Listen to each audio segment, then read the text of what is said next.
أهلا وسهلا ومرحبا بكم. Assalamu alaikum wa rahmatullahi wa barakatuh. Thank you so much for choosing Horizon TV this morning of Friday, the 8th of November 2024. I hope you're having a wonderful moment this morning. I know it's a bit chilly, I know it's a bit cold, but regardless of the weather condition, we really need to keep warm, we really need to work as well as take care of our health. My name is Zamzam Ahmed and this is the Muslim Insight, the show that brings to you weekly news recap as well as impactful conversation. Today we have so much lined up for you, but before that, let's get the headlines.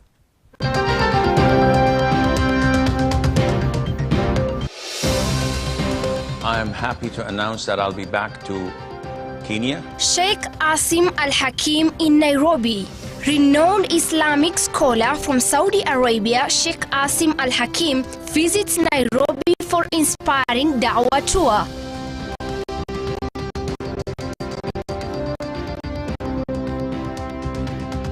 When people are infected by cataract, they tend to think that they have become blind. Free eye checkup. Jamia Mosque Nairobi holds free eye clinic in partnership with Royal Eye and Ear Hospital for eye conditions such as cataracts.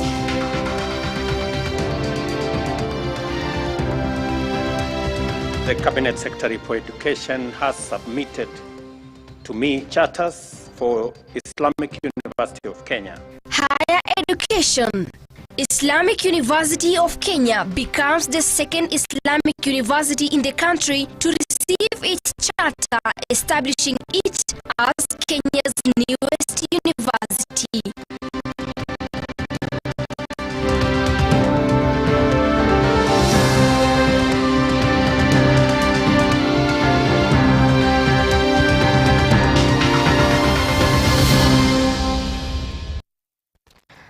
Thank you so much and welcome back. This is Horizon TV. The show is the Muslim Insight. My sign language interpreter is Ilhan Noor.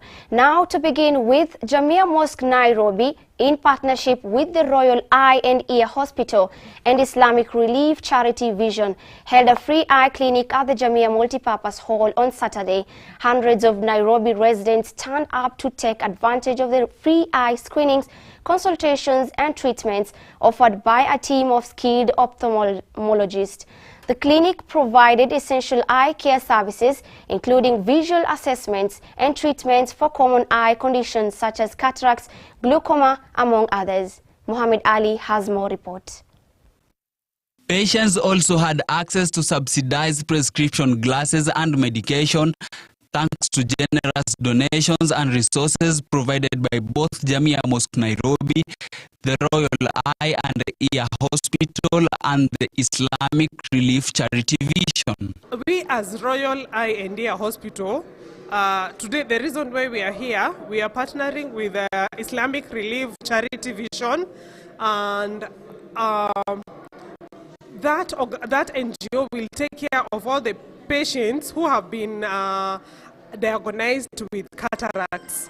So all the cataracts will be taken care by the Islamic Relief Charity Vision. Speaking to the Muslim Insight, Anne Gitare from Royal Eye and Ear Hospital said the aim of the free eye clinic was to make healthcare, particularly eye care, accessible to those in need, adding that poor vision can affect daily life, and they provided solutions to people who may not otherwise be able to afford treatment. So many people, especially in the villages where we go, when people are infected by cataract, they tend to think that they have become blind, only for them to realize that a very small thing, that when cataract is removed, people get to see again. According to Anne, many of the eye conditions are treatable with early intervention, but there is a need for easy accessibility to regular checkups.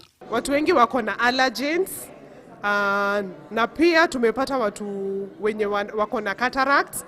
Cataracts ni ina Kiswahili inaitwa mtoto wa jicho, na pia kuna watu wako na shida ya hizo allergens kama venye nimetaja, ya jua na ya vumbi, so tumepata allergens kadhaa. Most patients in low-resource settings in Kenya are unable to afford specialized eye treatment or seek treatment when it is too late, making it difficult to restore or save their sight.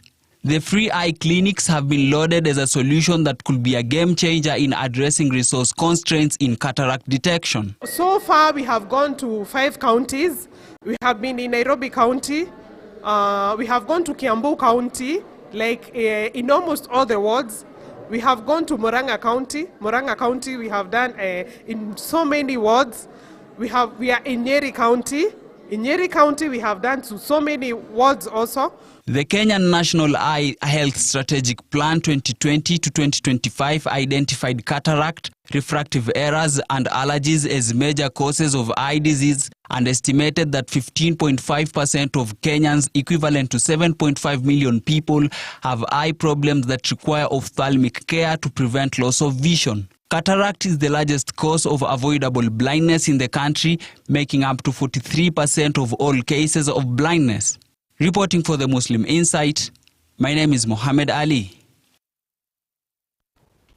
Thank you so much, Mohammed Ali, for that report. Now moving on to matters of education. President William Ruto granted charters to the National Intelligence Research University and the Islamic University of Kenya, establishing them as Kenya's newest universities. The move has expanded Kenya's higher education sector, bringing the total number of chartered universities to 66. Islamic University of Kenya, IUK, formerly RAF International University, becomes the second Islamic-owned and run university in the country after Umma University, which was awarded charter in 2019 by former President Uhuru Kenyatta. The Islamic University of Kenya, which aims to promote solidarity and cohesion in a multicultural world, is expected to instill inclusivity and ethical values in its students. President Ruto said the university's mission is to produce graduates who value social justice and unity. He said the establishment of the National Intelligence Research University, NIRU, is timely, given Kenya's complex security challenges, which include terrorism and cyber threats. President Ruto called on the Commission for University Education, CUE, to work diligently in elevating other institutions to charter status, ensuring that high standards in education are met and maintained.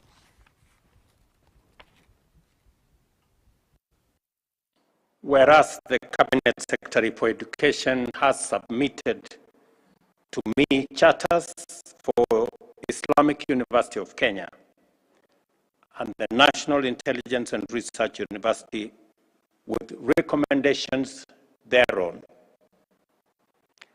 And whereas I'm satisfied that the granting of charter to the National Intelligence and Research University under Section 24 of the Universities Act, Cap 210, will be of strategic national importance in the areas of national intelligence. And whereas I, William Samoei Ruto, President and Commander-in-Chief of the Defense Forces of the Republic of Kenya, I am satisfied that the granting of charters will be of benefit to the advancement of university education in the Republic of Kenya. Now, wherefore, by this presence, be it known that in exercise of the powers conferred upon me under the Universities Act, Cap 210 of the laws of Kenya, I, William Samoei Ruto, President and Commander-in-Chief of the Defense Forces of the Republic of Kenya, hereby grant the charters annexed hereto to the Islamic University of Kenya and the National Intelligence and Research University on this 5th day of November in the year of the Lord 2024. I extend my deepest thanks to His Excellency, the President of the Republic of Kenya, for his heartfelt congratulatory message, which reaffirms the value of education in our national vision. Your support, Your Excellency, inspires us to uphold the highest standards in service to our community and the country. I also express my sincere appreciation to our cherished global and local partners who continue to champion our mission and vision. Their support and word of encouragement, your support and tremendously words affirm the powerful alliance we share. Today marks a defining moment in the history of Islamic University of Kenya, but also a pivotal point for educational landscape for our great nation. As we gather here to celebrate the awarding of our university charter, I stand before you filled with immense gratitude and hope for our future. First, I would like to extend my deepest thanks to His Excellency the President for your unwavering commitment to advancing higher education and for bestowing these honors and believe in the potential of our institution. We are equally grateful to the Commission for University Education for your guidance and oversight, ensuring that we uphold the highest academic standards throughout our journey to this significant milestone.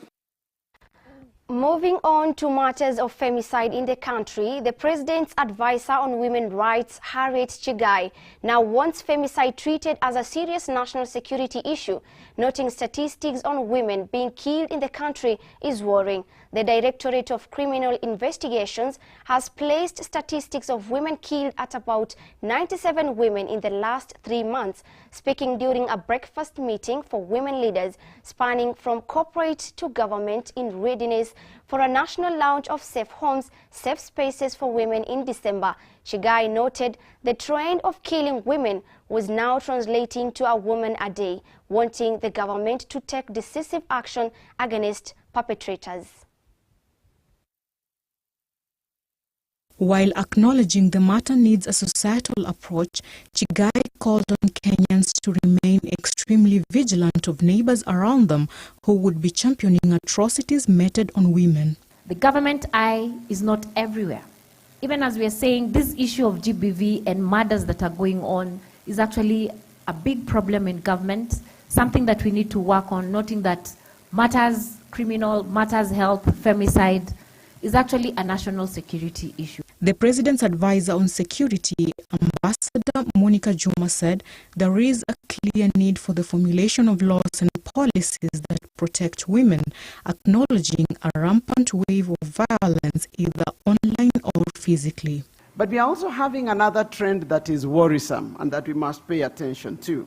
The growing militarization, the growing military spending, the undermining of gender equality, the technological advancement. I mean, the cyberspace has become one of the most horrendous space for the abuse of women, you know. And because we are running behind it in terms of policy and regulation, it is something we must pay attention. And because industry and the private sector is ahead in terms of this area, it is important that we pay attention to an area that is supposed to be enabling, but that has equal measure of abuse and violence against women and the girls and children, so to speak. National Assembly Deputy Speaker and Uasin Gishu Woman Representative Gladys Bosch-Sholei wants women across the spectrum protected and given safe spaces to perform duties as well as thrive in business at whatever level they are. I would like to say that we need to also create, lastly, to create more spaces where women can thrive and build their confidence. And I'm proud to say that recently, myself and Naomi Wako and many other women, we've started our own Wezesha Mama Inua Jamii, where we are going from county to county. And the issue was, we said, if we go to other political rallies, you won't get a chance to speak. And you won't get any airtime. You'll be told, stand up and wave. A national campaign on safe home, safe spaces is set to be launched in early December in Kakamega County, targeting border riders as it rolls out countrywide.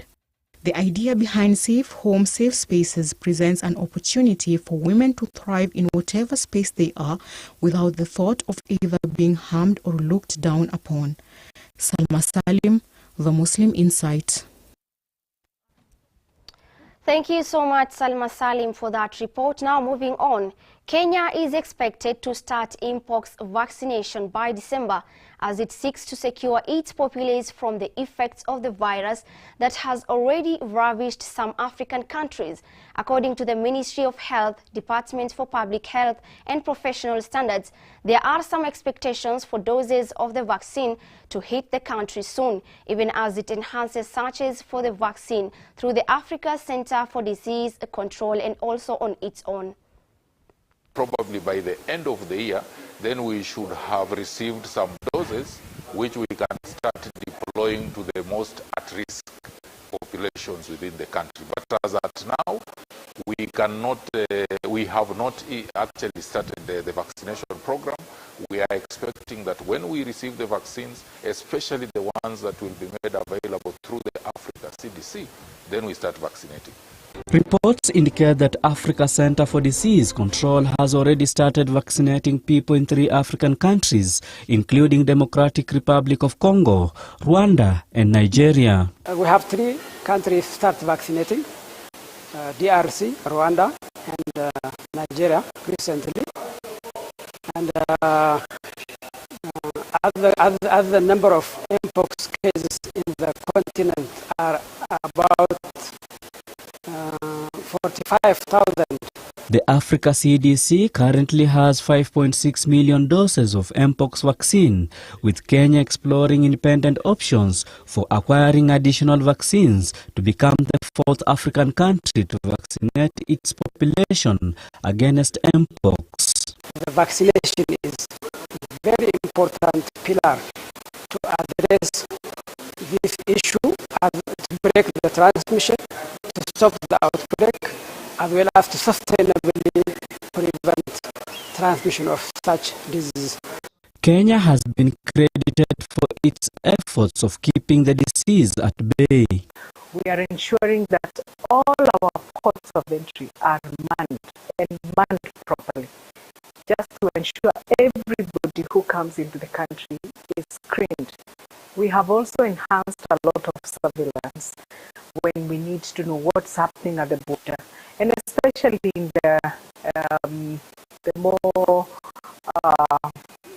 danger zone, high-risk counties. Since mid-October, there have been no new reported cases of mpox in Kenya, following the country's first mpox-related deaths. In total, 13 cases have been confirmed across various counties. It is important to note that we are not out of the woods. We must still remain very, very vigilant so that mpox is not going to be here with us in the long run. Mpox, previously known as monkeypox, is caused by a virus transmitted to humans by infected animals that can also be passed from human to human through close physical contact. Related to smallpox, the virus disease causes fever, body aches, swollen lymph nodes, and a rash that forms into blisters. Reporting for the Muslim Insight, I am Aban Shihemi. Thank you so much, Aban Shihemi, for that report. Now moving on, renowned Islamic scholar and prominent Dawah speaker Sheikh Asim Al-Hakim from Jeddah, Saudi Arabia, arrived in Nairobi for a highly anticipated Dawah tour aimed at spreading knowledge and inspiring the local Muslim community. Known globally for his lectures addressing contemporary Islamic issues, Sheikh Al-Hakim will deliver Friday sermon and darsas in different parts within the city. Amal Muhammad with more reports.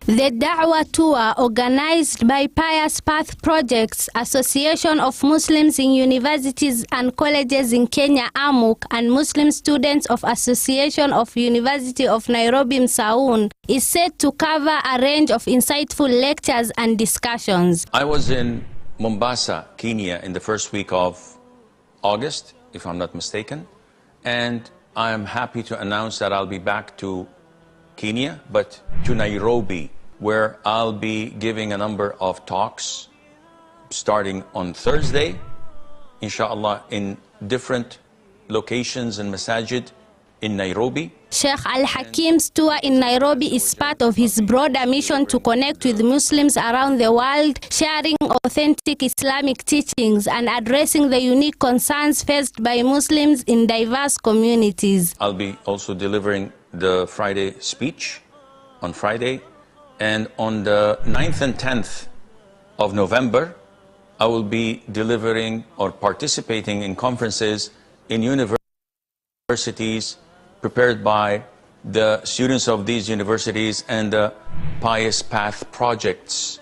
The tour is scheduled to take place over several days, with lectures held at key mosques and community centers throughout Nairobi, allowing a wide range of people to attend. Today, the Sheikh will deliver the Friday khutbah at Adams Mosque. Tomorrow, Saturday 9th, he will be at Mount Kenya University Thika campus.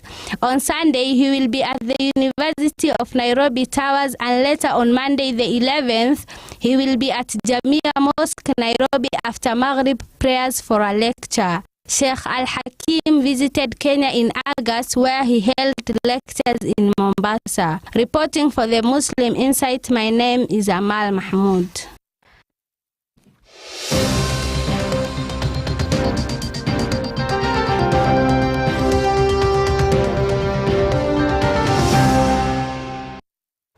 Thank you so much, Amal Mohamud, for that beautiful report. Now, point of correction, it's Amal Mohamud as our reporter on that matter of Da'wah tour. In studio with that report, I am joined by Muhammad Abdul, who is the chairman AMUK, the Association of Muslims in Universities and Colleges in Kenya, who is going to talk about what is happening or what will happen tomorrow on matters of Da'wah conference. Assalamu alaikum wa rahmatullahi wa barakatuh. Wa alaikum salam wa rahmatullahi wa barakatuh. How are you doing today? Alhamdulillah. MashaAllah, glad to have you here in studio. Welcome. Thank you so much for having me as well. Really honored. And our last report is on the Da'wah tour, the annual Da'wah tour. Probably could you tell us a little bit about this conference? What is going to happen, or maybe what's the theme of this year? Okay, first and foremost, alhamdulillah, wassalatu wassalam ala ashrafil anbiya al mursaleen. As you have mentioned, I'm Muhammad Abdul, the chairman of the Association of Muslims in Universities and Colleges in Kenya, as well as the current chairman of the Muslim Student Association of the University of Nairobi, famously known as Msaun Executive Council. Alhamdulillah, this year we are honored, and alhamdulillah that the Sheikh accepted our invitation to be our chief guest speaker at the upcoming second annual AMUK Mamko Dawah Conference, which is scheduled for tomorrow. So actually, this conference, our main aim is to bring together approximately 2,500 to 3,000 Muslim students across various universities in the country. And I want to say something on these Dawah conferences. You'll realize that each university try their level best to have a Dawah conference, but not all the universities.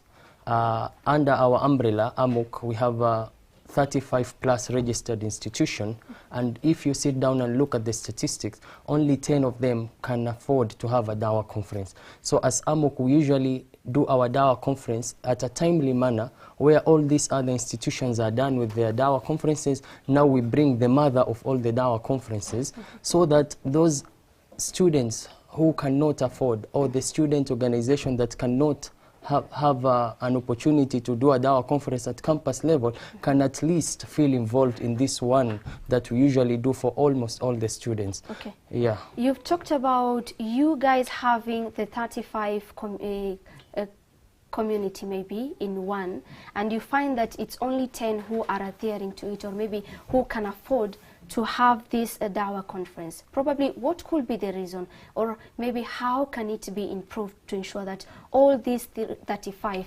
will at least do the Dawah conference?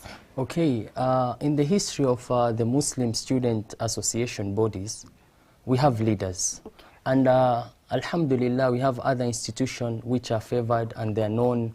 So they have connections outside there. So they are known to get sponsors and donors who can make their event a success.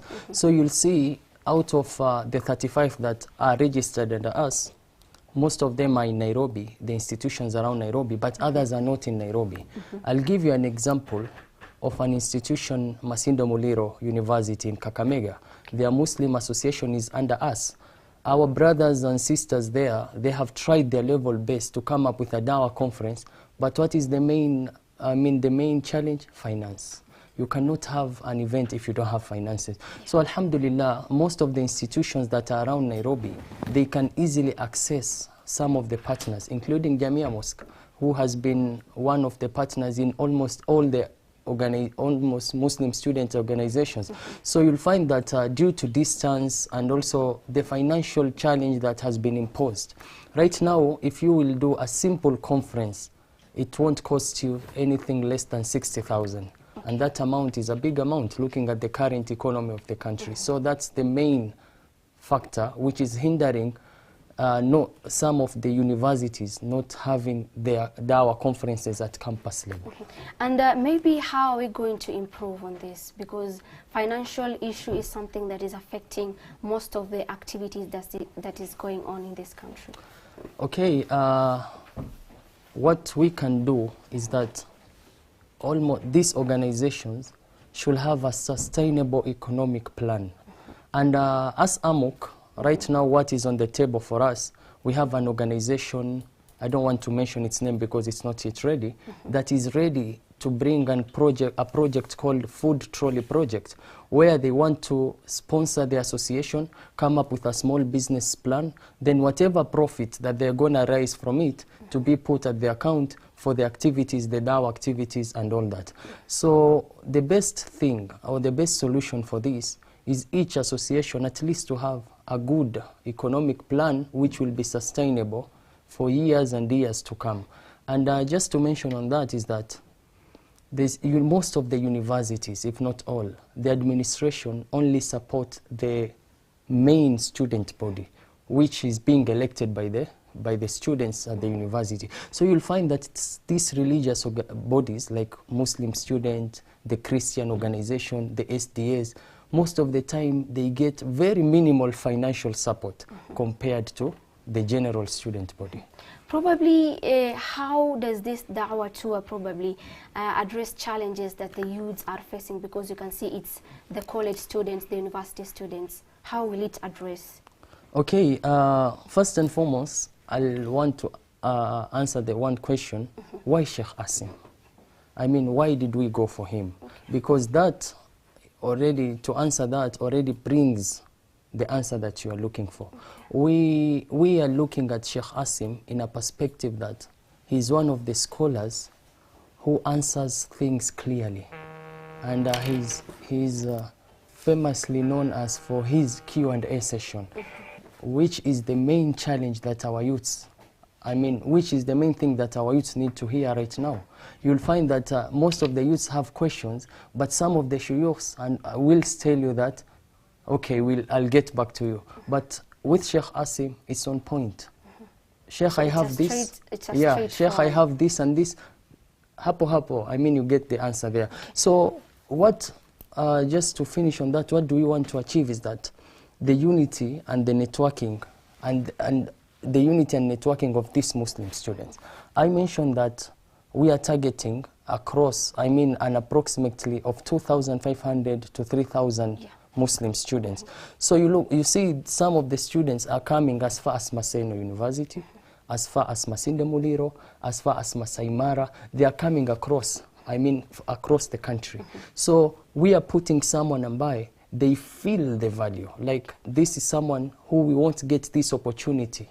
And you see, university period is a transition period. After 4 years, you'll be done. Okay, due to time constraint, maybe what's your final word as far as Dawah to a conference is concerned? Okay, my final word, I want to encourage the youths. Okay. And any person who wants to benefit from the Sheikh, let us turn up for these activities that are there. let us show the solidarity. Let us make the Sheikh feel that he is most welcomed. And let us turn out. However, I mean, the least we can do is showing up so that the Sheikh also can feel like, yes, indeed, I have reached, I mean, the target audience that I wanted. One more thing. Could you tell us where this conference will take place and at what time? Okay, for tomorrow, which will be the mother of all conferences, will take place at Mount Kenya University. And just briefly want to thank Mamku for that opportunity, because Mount Kenya University has the biggest auditorium. So that auditorium can accommodate more than 2,500 students. So for tomorrow, we'll have that conference from 9 a.m. to 4 p.m. at Mount Kenya University main campus, Thika. And on Sunday, we will have the brief lecture and the Q&A conference. And the Sunday one will be a Q&A session at the University of Nairobi Towers, 6th floor Chandaria Auditorium in town, inshallah. Okay. I wish we had more time to discuss all about this, but due to time constraint, I think we can end it there. But wait for part 2 as I had a conversation with Professor Muhammad Bakari on matters of instilling reading culture in children. Have a lovely weekend.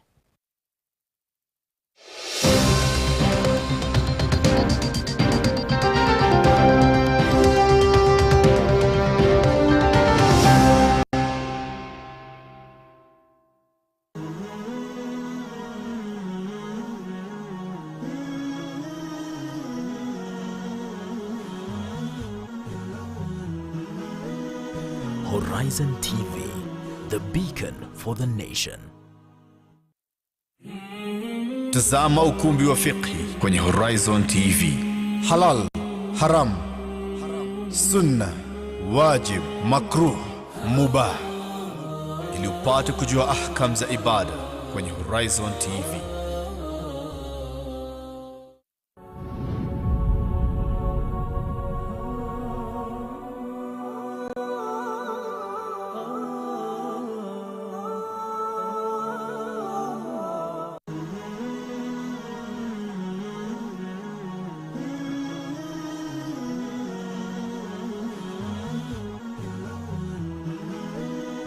Horizon TV, the beacon for the nation. Assalamu alaikum wa rahmatullahi wa barakatuh. Another beautiful day that we are glad to meet here. My name is Zamzam Ahmed and welcome to the show, The Muslim Insight. Today, our topic of discussion revolves around instilling a reading culture in students. To discuss that, I am joined by Professor Muhammad Bakari, who is going to tell us more about reading culture. How are we going to instill reading culture in students? What are the benefits of instilling reading culture? What are the key factors? Who are the key characters to instilling reading culture in children? Assalamu alaikum wa rahmatullahi wa barakatuh. Wa alaikum assalam wa rahmatullahi Really wa honored barakatuh. to meet you today. Alhamdulillah. No, Karibu sana mheshimiwa. You know, those people are called professors. You can refer to them as mheshimiwa. Ama vipi? Not Anyway, why? Hatupendi sana mheshimiwa sisi. Say mheshimiwas are those people with money. Politicians. Okay, so let's forget that one. Anyways, we're talking about instilling reading culture in students. Maybe could you tell us what, or maybe give us the definition of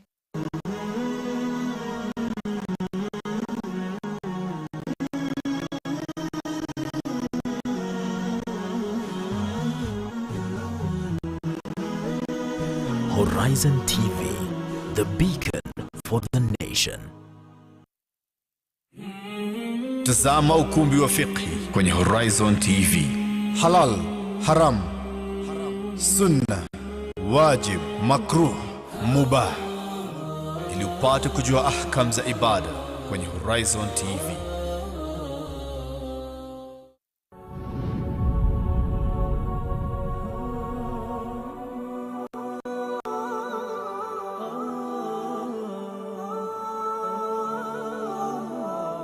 أعوذ بالله من الشيطان الرجيم يا أيها الذين آمنوا إذا نودي للصلاة من يوم الجمعة فاسعوا إلى ذكر الله وذروا البيع ذلكم خير لكم إن كنتم تعلمون. Enyi mlioamini, munapoitwa kuhudhuria. Alaikum wa rahmatullahi wa barakatuh. Another beautiful day that we are glad to meet here. My name is Zamzam Ahmed and welcome to the show, The Muslim Insight. Today, our topic of discussion revolves around instilling a reading culture in students. To discuss that, I am joined by Professor Mohammed Bakari, who is going to tell us more about reading culture. How are we going to instill reading culture in students? What are the benefits of instilling reading culture? What are the key factors? Who are the key characters to instilling reading culture in children? Assalamu alaikum wa rahmatullahi wa barakatuh. Wa alaikum assalam wa rahmatullahi Really wa honored barakatuh. to meet you today. Alhamdulillah. No, it's my Karibu pleasure. sana mheshimiwa. You know, those people are called professors. You can refer to them as mheshimiwa. Ama vipi? Not quite. Anyway, why? Hatupendi sana mheshimiwa sisi. Just plain. You say mheshimiwas are those people with money. Politicians. Okay, so let's forget that one. Anyways, we're talking about instilling a reading culture in students.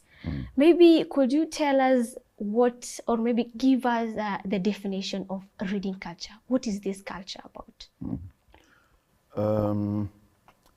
Societies are judged by the level of reading culture. So you will find that the economic, social and political development of any society is commensurate with its reading culture. So the better the reading culture, the more developed the society is. And for example, if you compare countries like Japan, you will find that there is hardly anybody who is illiterate. They don't have an illiterate person in that society.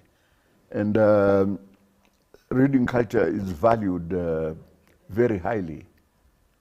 And whether these are ordinary people or they are intellectuals or leaders in society, they're expected to have a very high reading culture. So other societies also strive towards the same thing. You know, when talking about reading culture, maybe the culture of reading, you know, you might find people, they just read. To you, what do you think reading culture is all about? Reading to understand, reading to pass time, reading just to read, or what? There's nobody who doesn't have a reading culture. I think the problem is most people struggle to find out what to read. And because of this, there are institutions that address that particular issue. So you will find, for example, in the United States and Britain, there are institutions, you know, that deal with this issue, because it is so important, you know, for national development that it cannot be ignored. So they would set up, you know, institutions, for example, like the London Review of Books or the New York Review of Books, which constantly update people about new books that have come into the market and their importance. So unfortunately, we don't have that kind of institution, you know, in our countries. But in those countries, you know, they find them so essential, and that's how they keep up with developments. Does it have a limit to the time people should start reading? At an early age, at an old age, or anyone can read at any time? In developed societies, parents are so concerned that their children develop a reading culture, because where will they get information from? And if they don't have information, then they are not going to have knowledge. And if they don't have knowledge, that affects the larger society. So there's a constant struggle by parents, to make sure that they read. And reading doesn't, necessarily, for example, go in conflict with social media. We imagine that people who spend a lot of time in social media don't have time to read. But in fact, they do read, because the virtual world is parallel, to the real world. Whatever you find in the real world, you also find in the parallel virtual world. So it's just a matter of emphasis. Okay. So I think that's the best way, I think. Okay. We can there discuss. is a difference between the importance of being or reading, and the importance of the essence of encouraging children to read at an early age. Maybe starting off with the first one. What's the importance of instilling a reading culture? As I said earlier, societies are judged by the level of reading culture that they have. The more developed a society is, the higher its reading culture. And the less developed the society is, the lower the reading culture. So we all struggle to make sure that our societies have a reading culture. Because if you don't have a reading culture, you are not going to have any kind of development. So it's not something that you reach a level and say, now we have reached that level that we wanted, and now we can pay attention to other things. No, we are constantly concerned about maintaining, high levels of literacy, high levels of information, and high levels of knowledge, because as I said, these things are commensurate with each other. So there's constant emphasis on reading, and reading. So if you have a child who has no motivation, to read, there must be something fundamentally wrong there. And I think the parents would be responsible for this, because if parents read, children will automatically themselves read, because they'll be around homes where there are books. The discussions are centered around ideas. So if parents don't have that kind of culture, and they just leave it to the schools, then that will affect their children. That is talking about the key characters. We'll come back to that one. But you've talked about when a person is instilling a reading culture within him or herself.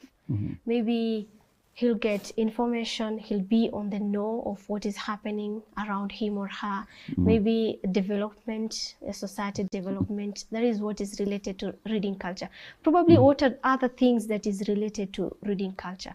What impact will a person get maybe when this person is that kind of a person who reads always?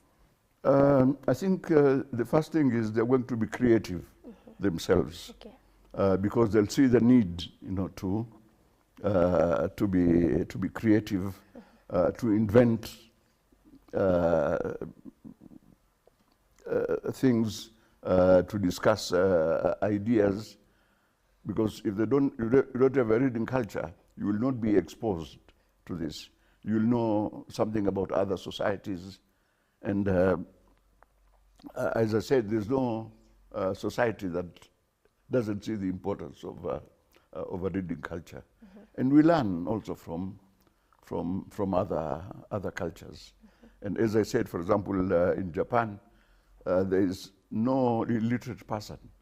It's impossible to find, because that is deeply embedded, in that culture.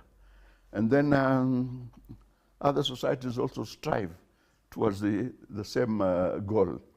The advantage of the Japanese is that they only have Japanese as a language. Whereas in other societies they have multiple. It is the official and national language, whereas other societies are multilingual. So they have to balance. And that is why they always create an official language and a national language. And the official and national languages become very, very important. Otherwise, you'll never be able to develop yourself, in that particular society. So this is an ongoing process, and I don't think it will cease. Okay, talking about somebody who develops a reading culture, you've talked about Japan. There is no illiterate person there. Maybe in a society whereby a person has the knowledge, has developed a reading culture, the know-it-all. He's called the know-it-all. And they are discriminated sometimes because you find that msemo wa kawaida that huyu ameenda majuu, huyu ameenda kusoma, anakuja kuharibu society, anajiona kwamba yeye is at the top level. What could be the reason? I think that is a characteristic of less developed societies. In developed societies, there is no such paradox. In developed societies, it is expected that everybody would try to raise their level of education, their competence, in reading. Whereas in our societies, we think that this is something that teachers should do at school. There's no, there's no concern on the part of the parents themselves to encourage that reading culture. And as I said earlier, if the parents don't read, then it's very difficult, for the children themselves also to. But to could that be the reason as to why, or maybe it can create an issue with the children to read? Because you might find most parents, they have not studied during their time. They did not get that chance to read or maybe to study. Definitely, it will affect not only the individual, and the children, but even the society itself, because this is very, very important. We are as good as the societies in which we live in. Okay. If we have a society that takes itself seriously, then we are going to be developed. But if we don't take ourselves seriously, if we compartmentalize, these are school things, and these are societal things, that's where the complication comes in. But in other places, you don't have that kind of paradox as such. Although they also struggle to ensure that there's enough reading material, that people are encouraged to be creative, to create fiction, for example, or to write poetry, to create dramatical works. And then these keep on defining that kind of society. Okay. Coming to the key factors to developing a reading culture, what are the key factors? What is required for a person to develop a reading culture? As I said, you know, reading culture is something that is permanent. You know, it's not, you don't reach a point you say, oh, now I have a reading culture. Okay. You might have, as I said, there's nobody who doesn't have a reading culture. The problem is most people don't know exactly what to read. Yeah. You know, or you have very high levels of literacy in the sense that people can read and write, but there's not enough material to read, you know, in those languages. And you find the same thing, you know, in our societies. Okay. So if you look at, for example, at Tanzania, Tanzanians are invariably, you know, proficient speakers of Kiswahili. But there's not enough reading material, you know, in the sense that the material is not satisfying. You know, it's not intellectually developed. You know, whereas in places like US or in Britain or other developed places, there is so much that is coming out. In fact, they have to struggle to keep abreast with the amount of reading, you know, that is available in those societies. Yeah. Okay, talking about the key characters, we've talked about the school, the teachers. At home, we have the parents. You might find we have relatives because some kids are being sent away on a holiday probably. Like right now, we are on a 2-month holiday. Probably, how can parents and teachers or those people involved or the stakeholders who should ensure that instilling a reading culture is there, work together maybe to make reading appealing and enjoyable to the children? Yeah, this is an issue about the materials that you are to offer to the children. What will attract their attention? Yeah. You know, for example, something that is humorous. You know, something that is you know, way out of this world. You know, like folklore. These kinds of things attract you know, children because they are out of the ordinary. You know? But you just can't keep on giving them the same material all the time and expect them to be, they'll get bored. So constantly you have to be inventive, creative, and find something that will glue their attention, you know, to the materials that you are giving them. And that is how they will sustain, you know, the reading culture. Okay, you've talked about those parents who do not have that reading culture. They can really impact negatively the children as far as reading culture is concerned. Maybe what would your advice be to these parents who have not studied, who have no knowledge, who have no reading culture? Advice to them so that they can encourage their children to a reading culture, maybe? Of course, now, you know, things have changed.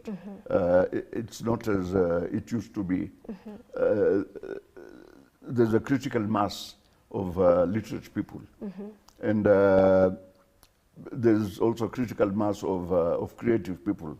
So we are constantly creating works that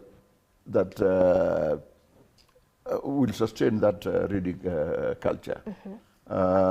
We find that writers, for example, like Walibora, you know, he had been quite successful in creating fictions that have captured the imagination of the children in schools. But the downside about that is that we tend to associate reading with school only.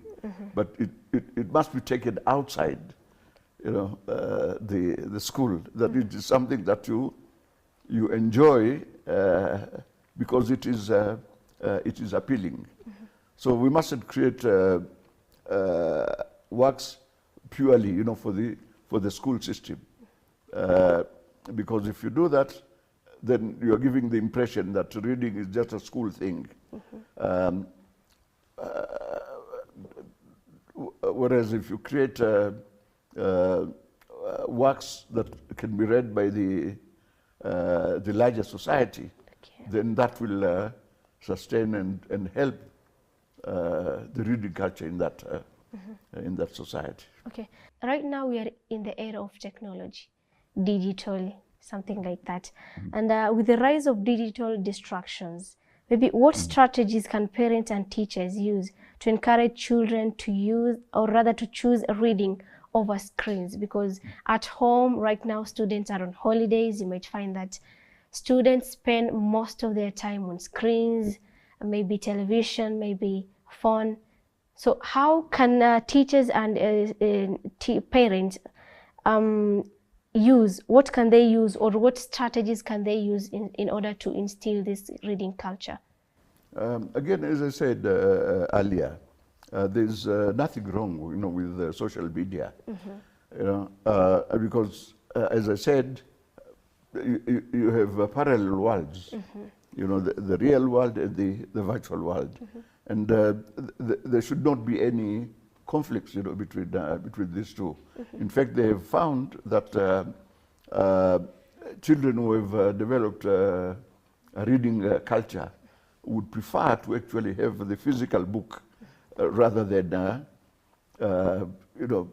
using the screen. So this is something that is changing, and this has changed completely, in other societies. We are struggling to do this ourselves. Okay. Something else about the Wasomi Africa Book Club. Could you give us a little detail about Wasomi Africa Book Club? What is it about? Early on, I realized that there's a need to again encourage and impart a reading culture, in our society. Yeah. And the best way of doing this, and this is also true in other societies, is by creating a book club, where you select certain kinds of texts and make them available, or raise the awareness of people, towards those texts. Okay. And then when they read, they'll be able to learn so much. And this is how Western society has been doing, for relatively long period of time. And there are certain classical things which everybody is expected, to have read. Just to give you an example, everybody, for example, in the West, an educated person would have read The Godfather, by Mario Puzo, that looks at that kind of culture. And there's hardly anybody who is educated enough who would not have been exposed to that. In fact, those are not the kinds of texts that are taught in school. You are assumed, to have already read those kinds of things. So that's the difference, between our societies and other societies. And book clubs raise the awareness ordinary people, towards those kinds of texts. And then it's not only for adults, but also for children, because there are texts that are seemingly for children, but have an impact on adults also. Everybody has read Cinderella, for example. Yeah. In those kinds of texts. Yeah. And they impart certain moral values, certain political values. So we can't distinguish between what children read and what adults read sometimes. Because the main reason why, for example, classical authors wrote books for children, it was because there were certain things they wanted to say, but so the state at that time, or the rulers at that time, were oppressive. So they had to find ways and means of transmitting the ideas that they want without seeming to challenge the authorities, and again, that is how some of those classics came about, and everybody would have read those classics, both adults and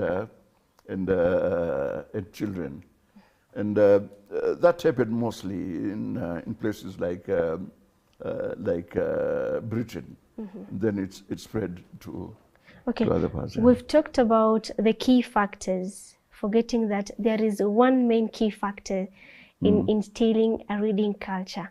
That is an individual. We've seen that parents play a big role, the teachers play a big role, the society also. Maybe to this person who wants to instill a reading culture to himself or herself, what can this person do? I don't think somebody says, I want to have a reading culture. No, it is something that just comes about through exposure. If you have encountered sensational things, stories, drama or poetry or plays, then if you are hooked on those things, then you will continue exploring, other possibilities. But if you have not been exposed to those kinds of texts, there's no possibility for you to develop a reading culture. And then the company that you keep, if you are in the company of people who read, you will also end up reading, yes. Okay. Because they would have, it's exposure, yes. No. And maybe what about those people who watch from screens, maybe attend a book lounge, maybe something like that. Can that also instill the reading culture for that person? I think they will be curious, and this curiosity, would lead them to looking for something to read, or they would want to read what other people have been reading, just out of curiosity, to find out whether it is really, as interesting as we imagine, and then they end up being hooked on, to those texts and to that kind of culture, and once you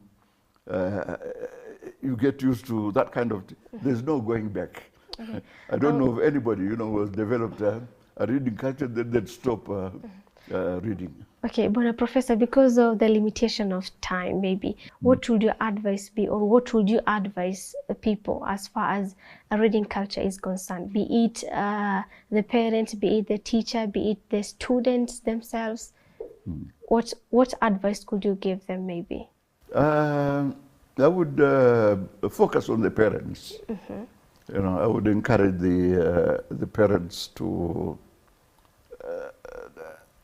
to have books in the house. Okay, before you even tell us, you'll focus on the parents. Maybe why do you think the parents are the key here? Because they are the ones who spend most of the time with the children. But you have students who are boarders, so they spend more time in schools than in homes. Again, it depends upon the kind of school that the kid goes to. There are schools that make motivate children into reading, because they know that once they get the kids to read, their work becomes actually less. Yeah. They don't have to force them.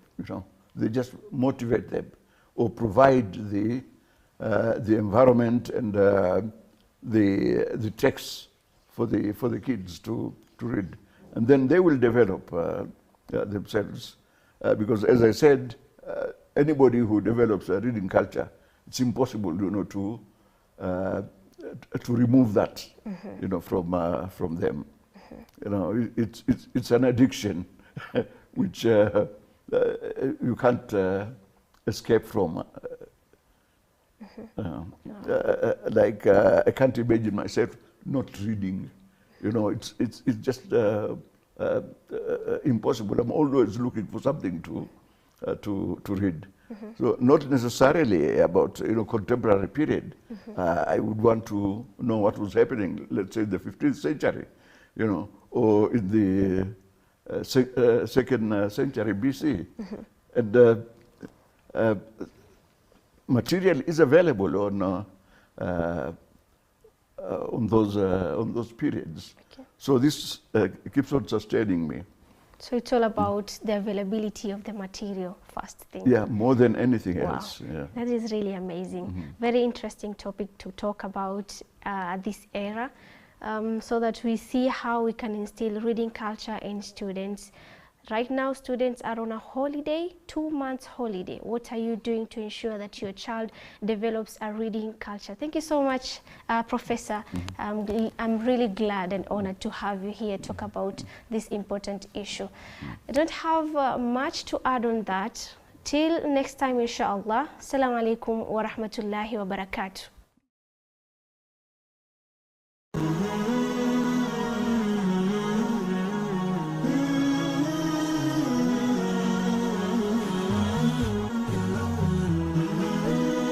Horizon TV, the beacon for the nation.